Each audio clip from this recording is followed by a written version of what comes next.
Sharon and I wrote a book about anger, basically, and about the problem of enmity and enemies and people feeling they have them and being angry and hating them and killing each other and so on. So we thought it was a good time to write a book about it. And it started out by being, we called it working with your enemies. And then we decided that a lot of people might not like to work with them. So we decided to be more challenging. And then we saw this thing on a church front billboard where they advertised the Sunday sermon, you know, in country churches.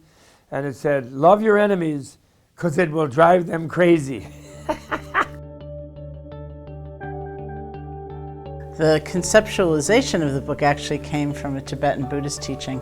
So Bob was my co-author Bob Thurman was very instrumental in conceiving it. And this concept of enemies is very interesting all in and of itself. It's been funny because as I've done a little bit of work with the book and toured a little bit with the book, the word enemies has really ignited some concern on the part of people. And it really just means that which we have enmity toward, which we hold as fearful, separate, that we feel really terribly alienated from. And so it could be a person, it could be a force within ourselves, it could be a habit, it could be just a life situation like suffering or getting ill or something like that. So the four enemies which make up the kind of the arc of the book are, first of all, outer enemies. So those are people who have hurt us or threaten us or have hurt those whom we care about. So it's kind of the obvious,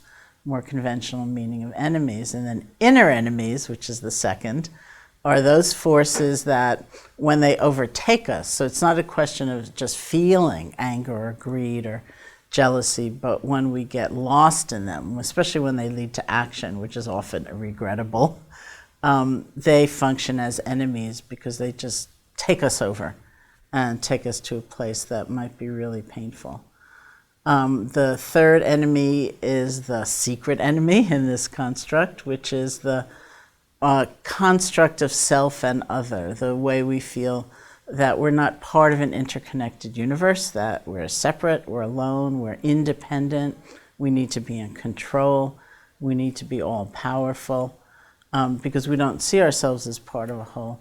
And then the fourth enemy is the super secret enemy, which sometimes is called self-preoccupation. Bob, in this book, has been calling it self-loathing. I really think of it as a kind of hopelessness, where we try to be happy, but we may be doing it in all the wrong ways, very selfishly, very much from a cut-off place, and not from a place of generosity or caring, and so we get more and more unhappy. We dislike ourselves even more, and then we just kind of feel defeated. So those are the four enemies.